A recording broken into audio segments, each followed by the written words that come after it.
ನಮಸ್ಕಾರ. ಮುಖ್ಯ ರಫೇಲ್ ಒಪ್ಪಂದ ಮತ್ತು ರೈತರ ಸಾಲ ಮನ್ನಾ ಸೇರಿ ಹಲವು ವಿಷಯಗಳಲ್ಲಿ ಕಾಂಗ್ರೆಸ್ ನಾಯಕರಿಂದ ತಪ್ಪು ಮಾಹಿತಿ, ಸಚಿವ ಪ್ರಕಾಶ್ ಜಾವಡೇಕರ್ ಆರೋಪ. ಚುನಾವಣಾ ನೀತಿ ಸಂಹಿತೆ ಉಲ್ಲಂಘನೆಯಾಗದಂತೆ ಕಟ್ಟುನಿಟ್ಟಿನ ಕ್ರಮ ಕೈಗೊಳ್ಳಲು ಅಧಿಕಾರಿಗಳಿಗೆ ರಾಜ್ಯ ಸರ್ಕಾರದ ಮುಖ್ಯ ಕಾರ್ಯದರ್ಶಿ ವಿಜಯ ಭಾಸ್ಕರ್ ಸೂಚನೆ. ಲೋಕಸಭಾ ಚುನಾವಣೆ, ಅಸ್ಸಾಂನಲ್ಲಿ ಬಿಜೆಪಿ ಜೊತೆ ಎಜಿಪಿ ಮೈತ್ರಿ, ಕಾಂಗ್ರೆಸ್ ಕಾರ್ಯಕಾರಿಣಿಯಲ್ಲಿ ಚುನಾವಣಾ ಕಾರ್ಯತಂತ್ರ ಕುರಿತು ಪ್ರಮುಖ ನಾಯಕರ ಚರ್ಚೆ. ದೆಹಲಿಯಲ್ಲಿಂದು ಭಾರತ ಆಸ್ಟ್ರೇಲಿಯಾ ನಡುವೆ 5ನೇ ಹಾಗೂ ಅಂತಿಮ ಏಕದಿನ ಪಂದ್ಯ, ಸರಣಿ ಮೇಲೆ ಉಭಯ ತಂಡಗಳ ಕಣ್ಣು. ವಾರ್ತೆಗಳ ವಿವರ. ರಫೇಲ್ ಯುದ್ಧ ವಿಮಾನ ಖರೀದಿ ಒಪ್ಪಂದ ಕುರಿತು ಕಾಂಗ್ರೆಸ್ ಪಕ್ಷ ನಿರಂತರವಾಗಿ ದೇಶದ ದಿಕ್ಕು ತಪ್ಪಿಸುವ ಪ್ರಯತ್ನ ಮಾಡುತ್ತಿದೆ ಎಂದು ಕೇಂದ್ರ ಸಚಿವ ಪ್ರಕಾಶ್ ಜಾವಡೇಕರ್ ಆರೋಪಿಸಿದ್ದಾರೆ. ಗುಜರಾತ್ನಲ್ಲಿ ನಡೆದ ಕಾಂಗ್ರೆಸ್ ಕಾರ್ಯಕಾರಿ ಸಮಿತಿಯಲ್ಲೂ ಕಾಂಗ್ರೆಸ್ ಸುಳ್ಳು ಹೇಳಿಕೆಯನ್ನು ಮುಂದುವರೆಸಿದೆ. ಎಐಸಿಸಿ ಅಧ್ಯಕ್ಷ ರಾಹುಲ್ ಗಾಂಧಿ ರಫೇಲ್ ವಿಷಯದಲ್ಲಿ ಮತ್ತೆ ಸುಳ್ಳು ಹೇಳಿದ್ದಾರೆ. ದೇಶದ ಅಧಿಕಾರವನ್ನು ವ್ಯಕ್ತಿ ಆಧಾರಿತವಾಗಿ ಬಿಂಬಿಸಲು ಸಾಧ್ಯವಿಲ್ಲ. ಜನರಿಂದ ಜನರಿಗಾಗಿ ಸಾಂವಿಧಾನಿಕವಾಗಿ ಆಡಳಿತವನ್ನು ಬಿಜೆಪಿ ಪಕ್ಷ ನಡೆಸಿಕೊಂಡು ಬಂದಿದೆ ಎಂದರು. ರೈತರ ಸಾಲ ಮನ್ನಾ ಸೇರಿದಂತೆ ಅನೇಕ ವಿಷಯಗಳಲ್ಲಿ ಕಾಂಗ್ರೆಸ್ ನಾಯಕರು ತಪ್ಪು ಮಾಹಿತಿ ನೀಡುತ್ತಿದ್ದಾರೆ ಎಂದು ಜಾವಡೇಕರ್ ದೂರಿದರು. आजादी में जिन्होंने नेतृत्व किया वो महात्मा गांधी और ये गांधी दो अलग गांधी है. ದೇಶದ ಸುರಕ್ಷತೆಯ ದೃಷ್ಟಿಯಿಂದ ಪ್ರಧಾನಿ ನರೇಂದ್ರ ಮೋದಿ ದಿಟ್ಟ ಕ್ರಮಗಳನ್ನು ತೆಗೆದುಕೊಂಡಿದ್ದು ಅವರ ನೇತೃತ್ವದಲ್ಲಿ ಭಾರತ ಸುರಕ್ಷಿತವಾಗಿದೆ ಎಂದು ಕೇಂದ್ರ ಹಣಕಾಸು ಸಚಿವ ಅರುಣ್ ಜೇಟ್ಲಿ ಹೇಳಿದ್ದಾರೆ. ತಮ್ಮ ಬ್ಲಾಗ್ನಲ್ಲಿ ಅವರು 2016ರಲ್ಲಿನ ಸರ್ಜಿಕಲ್ ಸ್ಟ್ರೈಕ್ ಹಾಗೂ ಕಳೆದ ತಿಂಗಳು ನಡೆದ ಬಾಲಾಕೋಟ್ ಮೇಲಿನ ವೈಮಾನಿಕ ದಾಳಿಯ ನಂತರ ಭಯೋತ್ಪಾದನೆ ಸಮರ್ಥಿಸಿಕೊಳ್ಳುವ ಪಾಕಿಸ್ತಾನಕ್ಕೆ ದೊಡ್ಡ ಬೆಲೆ ತೆರಬೇಕಾಗುತ್ತದೆ ಎನ್ನುವ ಎಚ್ಚರಿಕೆ ದೊರೆತಿದೆ ಎಂದರು. ಅಂತಾರಾಷ್ಟ್ರೀಯ ಗಡಿ ನಿಯಂತ್ರಣ ರೇಖೆ ಬಳಿ ಭಯೋತ್ಪಾದಕರು ಅಡಗಿರುವಿಕೆ ಹಾಗೂ ಬಾಲಾಕೋಟ್ನಲ್ಲಿ ಶಿಬಿರಗಳಿರುವ ಬಗ್ಗೆ ಸೇನೆಗೆ ಅಧಿಕೃತ ಮಾಹಿತಿ ದೊರೆತಿತ್ತು. ಈ ಹಿನ್ನೆಲೆಯಲ್ಲಿ ದಾಳಿ ನಡೆಸಿ ಶಿಬಿರಗಳನ್ನು ನಾಶಗೊಳಿಸುವ ಮೂಲಕ ಭಯೋತ್ಪಾದಕರಿಗೆ ಭಾರೀ ನಷ್ಟ ಉಂಟು ಮಾಡಲಾಗಿದೆ ಎಂದು ಜೇಟ್ಲಿ ಟ್ವೀಟ್ನಲ್ಲಿ ತಿಳಿಸಿದ್ದಾರೆ. ಸರ್ಜಿಕಲ್ ಸ್ಟ್ರೈಕ್ ಹಾಗೂ ಬಾಲಾಕೋಟ್ನಲ್ಲಿನ ವೈಮಾನಿಕ ದಾಳಿ ಮೂಲಕ ಪ್ರಧಾನಿ ನರೇಂದ್ರ ಮೋದಿ ಅವರು ರಾಷ್ಟ್ರೀಯ ಸುರಕ್ಷತೆಗೆ ಸಂಬಂಧಿಸಿದಂತೆ ಹೊಸ ಸಿದ್ಧಾಂತ ಪ್ರತಿಪಾದಿಸಿದರು ಎಂದು ಅರುಣ್ ಜೇಟ್ಲಿ ಹೇಳಿದ್ದಾರೆ.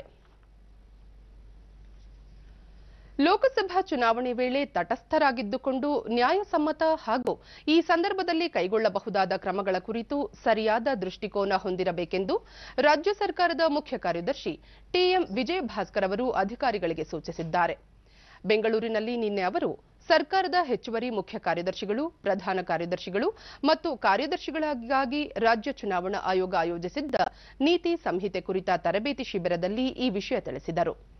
ಲೋಕಸಭಾ ಚುನಾವಣೆ ಕುರಿತಂತೆ ಅಧಿಕಾರಿಗಳು ನೀತಿ ಸಂಹಿತೆಯ ಬಗ್ಗೆ ಸರಿಯಾದ ರೀತಿಯಲ್ಲಿ ತಿಳಿದುಕೊಂಡಿರಬೇಕು. ಯಾವುದೇ ಹೊಸ ಅಭಿವೃದ್ಧಿ ಘೋಷಣೆಯಾಗದಂತೆ ನೋಡಿಕೊಳ್ಳಬೇಕು. ಈಗಾಗಲೇ ಘೋಷಿತ ಯೋಜನೆಗಳು ಸಹಜವಾಗಿ ಮುಂದುವರಿಯಲಿವೆ ಎಂದರು. ವಿವಿಧ ಯೋಜನೆಗಳಿಗೆ ಹೊಸ ಫಲಾನುಭವಿಗಳ ಆಯ್ಕೆಗೆ ಈ ಸಂದರ್ಭದಲ್ಲಿ ಅವಕಾಶವಿರುವುದಿಲ್ಲ ಎಂದು ಹೇಳಿದ ಅವರು, ಬರ ಪರಿಸ್ಥಿತಿ ನಿರ್ವಹಣೆಗೆ ಕೈಗೊಳ್ಳಬಹುದಾದ ಕ್ರಮಗಳಿಗೆ ನೀತಿ ಸಂಹಿತೆ ಅನ್ವಯವಾಗುವುದಿಲ್ಲ. ರೈತರಿಗೆ ಬಿತ್ತನೆ ಬೀಜ ವಿತರಣೆ ಸೇರಿದಂತೆ ಇನ್ನಿತರೆ ಸಮಸ್ಯೆಗಳಿಗೆ ಕ್ರಮ ಕೈಗೊಳ್ಳಲು ಅವಕಾಶವಿರುತ್ತದೆ ಎಂದು ಮುಖ್ಯ ಕಾರ್ಯದರ್ಶಿಯವರು ಲೋಕಸಭಾ ಚುನಾವಣೆ ವೇಳೆ ಅನುಸರಿಸಬಹುದಾದ ಮಾನದಂಡಗಳ ಬಗ್ಗೆ ಅಧಿಕಾರಿಗಳಿಗೆ ವಿವರಿಸಿದರು. ರಾಜ್ಯದ ಮುಖ್ಯ ಚುನಾವಣಾಧಿಕಾರಿ ಸಂಜೀವ್ ಕುಮಾರ್, ಹೆಚ್ಚುವರಿ ಮುಖ್ಯ ಚುನಾವಣಾಧಿಕಾರಿ ಕೆಜೆ ಜಗದೀಶ್ ಹಾಗೂ ವಿವಿಧ ಇಲಾಖೆಗಳ ಮುಖ್ಯ ಕಾರ್ಯದರ್ಶಿಗಳು ಮತ್ತು ಮುಖ್ಯಸ್ಥರು ಉಪಸ್ಥಿತರಿದ್ದರು. ಅಸ್ಸಾಂನಲ್ಲಿ ಬಿಜೆಪಿ ಜೊತೆಗೆ ಮೈತ್ರಿಯೊಂದಿಗೆ ಲೋಕಸಭೆ ಚುನಾವಣೆ ಎದುರಿಸಲು ಅಸ್ಸಾಂ ಗಣ ಪರಿಷತ್ ಸಿದ್ಧವಾಗಿದೆ. ಬಿಜೆಪಿ ಹಿರಿಯ ನಾಯಕ ರಾಮ್ ಮಾಧವ್ ನೇತೃತ್ವದಲ್ಲಿ ನಿನ್ನೆ ರಾತ್ರಿ ಗುವಾಹಟಿಯಲ್ಲಿ ನಡೆದ ಸಭೆಯಲ್ಲಿ ಈ ನಿರ್ಧಾರ ತೆಗೆದುಕೊಳ್ಳಲಾಗಿದೆ. ಅಸ್ಸಾಂ ಗಣ ಪರಿಷತ್ ಅಧ್ಯಕ್ಷ ಅತುಲ್ ಬೋರಾ ಮತ್ತು ಕಾರ್ಯಕಾರಿ ಅಧ್ಯಕ್ಷ ಕೇಶವ್ ಮಹಾಂತ್ ಹಾಗೂ ಇನ್ನಿತರೆ ನಾಯಕರು ಉಪಸ್ಥಿತರಿದ್ದರು. ಸಭೆಯ ಬಳಿಕ ರಾಮ್ ಮಾಧವ್ ಅಸ್ಸಾಂ ಗಣ ಪರಿಷತ್ ಮತ್ತು ಬೋಡಾ ಪೀಪಲ್ಸ್ ಫ್ರಂಟ್ ಜೊತೆಗೆ ಮೈತ್ರಿಯೊಂದಿಗೆ ಬಿಜೆಪಿ ಮುಂಬರುವ ಲೋಕಸಭಾ ಚುನಾವಣೆ ಎದುರಿಸಲಿದೆ. ಎಲ್ಲ 14 ಕ್ಷೇತ್ರಗಳಲ್ಲಿ ಗೆಲ್ಲುವ ವಿಶ್ವಾಸ ತಮಗಿದೆ ಎಂದು ಹೇಳಿದರು. ಪರಿಷತ್ and Bodo People's Front will contest the next parliament elections, which are due 1 month from now.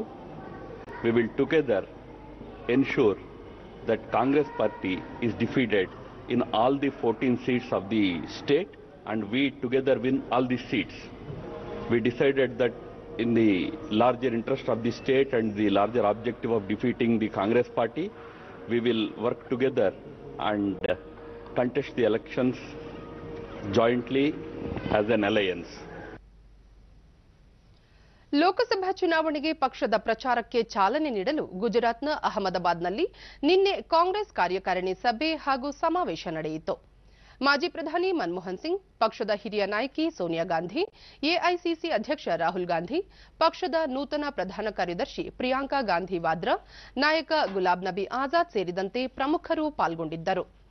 ಪಕ್ಷದ ಅತ್ಯುನ್ನತ ನೀತಿ ನಿರೂಪಣಾ ವೇದಿಕೆಯಾಗಿರುವ ಕಾಂಗ್ರೆಸ್ ಕಾರ್ಯಕಾರಿಣಿ ಸಭೆ ಗುಜರಾತ್ನ ಅಹಮದಾಬಾದ್ನಲ್ಲಿ ಆಯೋಜಿಸಿದ್ದು ಮಹತ್ವ ಪಡೆದುಕೊಂಡಿತ್ತು. ಸಮಾವೇಶದಲ್ಲಿ ಎಐಸಿಸಿ ಅಧ್ಯಕ್ಷ ರಾಹುಲ್ ಗಾಂಧಿ ಕಾಂಗ್ರೆಸ್ ಪಕ್ಷ ಕೊಟ್ಟ ಮಾತಿನಂತೆ ನಡೆದುಕೊಂಡಿದೆ. ರಾಜಸ್ಥಾನ, ಛತ್ತೀಸ್ಗಢ ಮತ್ತು ಮಧ್ಯಪ್ರದೇಶಗಳಲ್ಲಿ ಅಧಿಕಾರಕ್ಕೆ ಬಂದ 2 ದಿನಗಳಲ್ಲಿ ರೈತರ ಸಾಲ ಮನ್ನಾ ಮಾಡಲಾಯಿತು. 2019ರ ಲೋಕಸಭಾ ಚುನಾವಣೆಯಲ್ಲಿ ಸತ್ಯವನ್ನು ಗೆಲ್ಲಿಸಬೇಕಾಗಿದೆ ಎಂದು ಕರೆ ನೀಡಿದರು.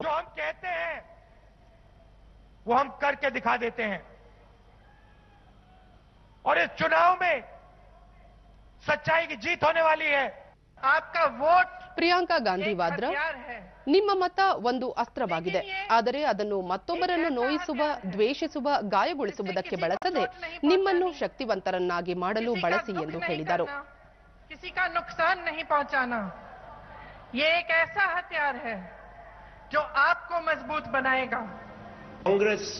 ಕಾಂಗ್ರೆಸ್ ವಕ್ತಾರ ಆನಂದ್ ಶರ್ಮಾ, ಚುನಾವಣೆಯಲ್ಲಿ ಕಾಂಗ್ರೆಸ್ ಜನಾದೇಶ ಪಡೆದು ಅಧಿಕಾರಕ್ಕೆ ಬಂದರೆ ಆಶ್ವಾಸನೆ ನೀಡದೆ ಕೆಲಸಗಳನ್ನು ಮಾಡಿ ತೋರಿಸಲಿದೆ ಎಂದರು. जो कहा है वो करके दिखाने की क्षमता रखती है.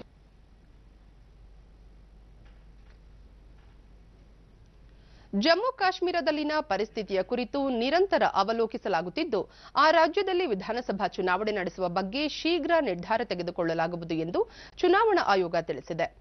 ಜಮ್ಮು ಕಾಶ್ಮೀರದಲ್ಲಿನ ಪರಿಸ್ಥಿತಿ ಅವಲೋಕಿಸಲು ನೇಮಿಸಲಾಗಿರುವ 3 ವಿಶೇಷ ವೀಕ್ಷಕರು ದೆಹಲಿಯಲ್ಲಿ ನಿನ್ನೆ ಮುಖ್ಯ ಚುನಾವಣಾ ಆಯುಕ್ತ ಸುನೀಲ್ ಅರೋರಾ ಹಾಗೂ ಚುನಾವಣಾ ಆಯುಕ್ತರಾದ ಅಶೋಕ್ ಲಾವಸಾ ಮತ್ತು ಸುಶೀಲ್ ಚಂದ್ರ ಅವರನ್ನು ಭೇಟಿ ಮಾಡಿ ಚರ್ಚಿಸಿದರು.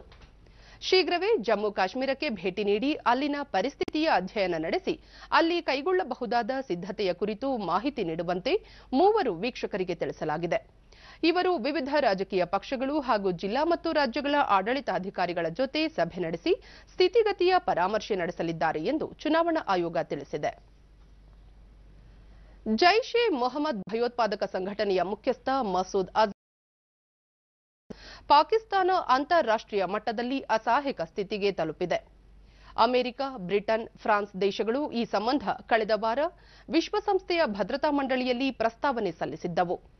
ಪುಲ್ವಾಮಾ ಭಯೋತ್ಪಾದಕ ದಾಳಿಯ ಸಂಚುಕೋರ ಮಸೂದ್ ಅಜರ್ನನ್ನು ಜಾಗತಿಕ ಭಯೋತ್ಪಾದಕನೆಂದು ಘೋಷಿಸಬೇಕೆಂಬ ಪ್ರಸ್ತಾವನೆ ಕುರಿತು ಇಂದು ವಿಶ್ವಸಂಸ್ಥೆಯ ಭದ್ರತಾ ಮಂಡಳಿಯಲ್ಲಿ ಚರ್ಚೆ ನಡೆಸಲಾಗುತ್ತದೆ.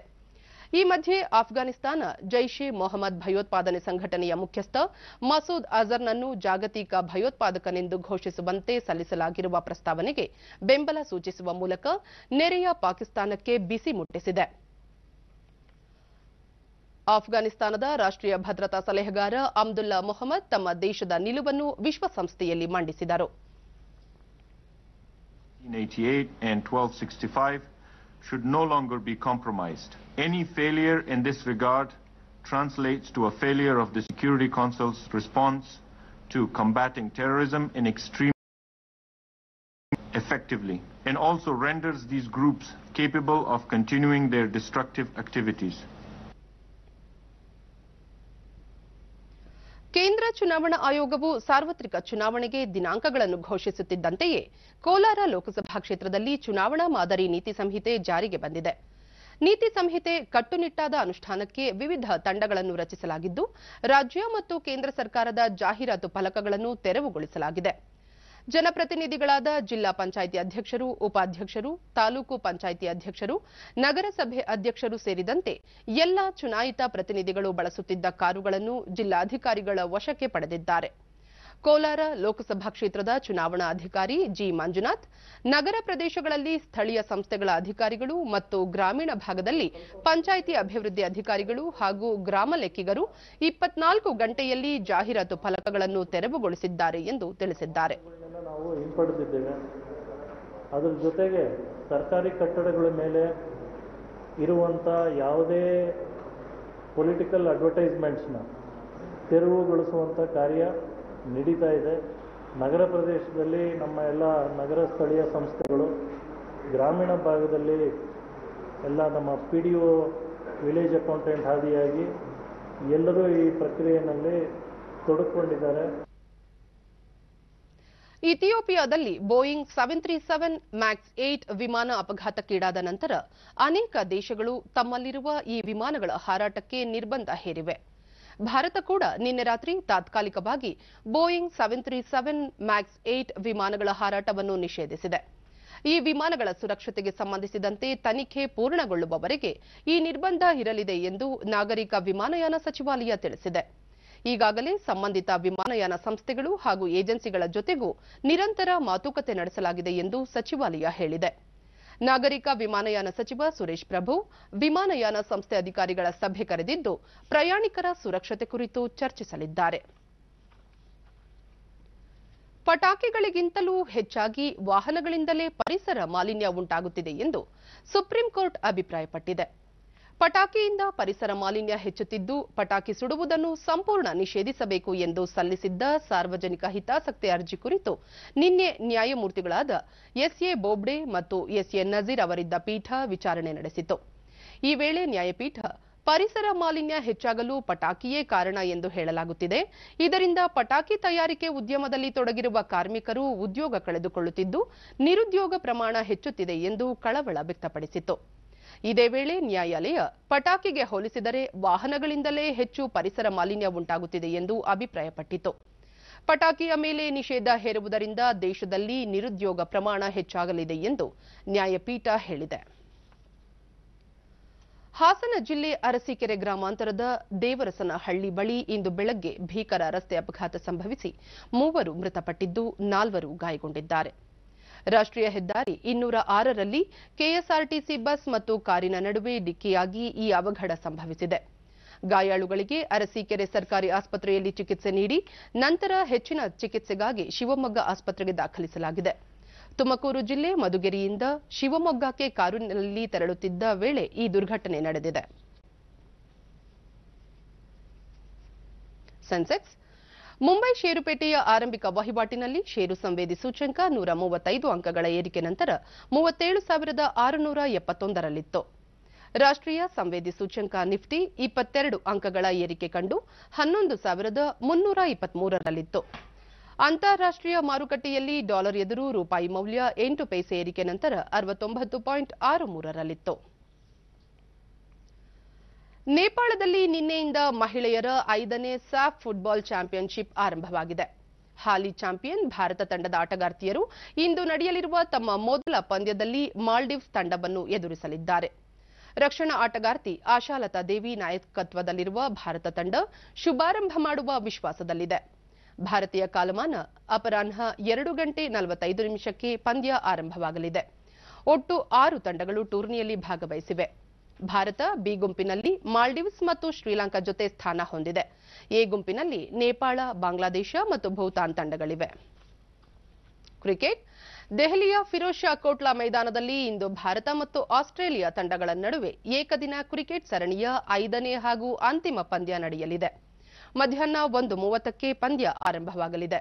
ಉಭಯ ತಂಡಗಳು ತಲಾ 2-2 ಗೆಲುವಿನೊಂದಿಗೆ ಸಮಗೌರವ ಸಾಧಿಸಿದ್ದು, ಅಂತಿಮ ಪಂದ್ಯದಲ್ಲಿ ಜಯ ದಾಖಲಿಸಿ ಸರಣಿ ಗೆಲ್ಲುವ ವಿಶ್ವಾಸದೊಂದಿಗೆ ಕಣಕ್ಕಿಳಿಯಲು ಸಜ್ಜಾಗಿವೆ. ಮೊದಲ 2 ಪಂದ್ಯಗಳನ್ನು ಗೆದ್ದುಕೊಂಡಿದ್ದ ಭಾರತ 2-0 ಮುನ್ನಡೆಯೊಂದಿಗೆ ಗೆಲ್ಲುವ ಅತ್ಯುತ್ತಮ ಅವಕಾಶ ಹೊಂದಿತ್ತು. ಆದರೆ ನಂತರದ 2 ಪಂದ್ಯಗಳಲ್ಲಿ ಆಸ್ಟ್ರೇಲಿಯಾ ಮೈಕೊಡವಿ ಮೇಲೇಳುವುದರೊಂದಿಗೆ ನಿರಂತರ ಗೆಲುವು ದಾಖಲಿಸಿ ಆಘಾತದಿಂದ ಹೊರಬಂದಿದೆ. ಇದೀಗ ಉಭಯ ತಂಡಗಳ ಆಟಗಾರರು 5ನೇ ಪಂದ್ಯದಲ್ಲಿ ಮಾಡು ಇಲ್ಲವೇ ಮಡಿ ಹೋರಾಟಕ್ಕೆ ಅಣಿಯಾಗಿದ್ದಾರೆ. ಕೊನೆಯಲ್ಲಿ ಮತ್ತೊಮ್ಮೆ ಮುಖ್ಯಾಂಶಗಳು. ರಫೇಲ್ ಒಪ್ಪಂದ ಮತ್ತು ರೈತರ ಸಾಲ ಮನ್ನಾ ಸೇರಿ ಹಲವು ವಿಷಯಗಳಲ್ಲಿ ಕಾಂಗ್ರೆಸ್ ನಾಯಕರಿಂದ ತಪ್ಪು ಮಾಹಿತಿ, ಸಚಿವ ಪ್ರಕಾಶ್ ಜಾವಡೇಕರ್ ಆರೋಪ. ಚುನಾವಣಾ ನೀತಿ ಸಂಹಿತೆ ಉಲ್ಲಂಘನೆಯಾಗದಂತೆ ಕಟ್ಟುನಿಟ್ಟಿನ ಕ್ರಮ ಕೈಗೊಳ್ಳಲು ಅಧಿಕಾರಿಗಳಿಗೆ ರಾಜ್ಯ ಸರ್ಕಾರದ ಮುಖ್ಯ ಕಾರ್ಯದರ್ಶಿ ವಿಜಯ ಭಾಸ್ಕರ್ ಸೂಚನೆ. ಲೋಕಸಭಾ ಚುನಾವಣೆ ಅಸ್ಸಾಂನಲ್ಲಿ ಬಿಜೆಪಿ ಜೊತೆ ಎಜಿಪಿ ಮೈತ್ರಿ, ಕಾಂಗ್ರೆಸ್ ಕಾರ್ಯಕಾರಿಣಿಯಲ್ಲಿ ಚುನಾವಣಾ ಕಾರ್ಯತಂತ್ರ ಕುರಿತು ಪ್ರಮುಖ ನಾಯಕರ ಚರ್ಚೆ. ದೆಹಲಿಯಲ್ಲಿಂದು ಭಾರತ ಆಸ್ಟ್ರೇಲಿಯಾ ನಡುವೆ 5ನೇ ಹಾಗೂ ಅಂತಿಮ ಏಕದಿನ ಕ್ರಿಕೆಟ್ ಪಂದ್ಯ. ಸರಣಿ ಮೇಲೆ ಉಭಯ ತಂಡಗಳ ಕಣ್ಣು. ನಮ್ಮ ಮುಂದಿನ ವಾರ್ತಾ ಪ್ರಸಾರ ಮಧ್ಯಾಹ್ನ 1 ಗಂಟೆಗೆ ಚಂದನದಲ್ಲಿ. ನಮಸ್ಕಾರ.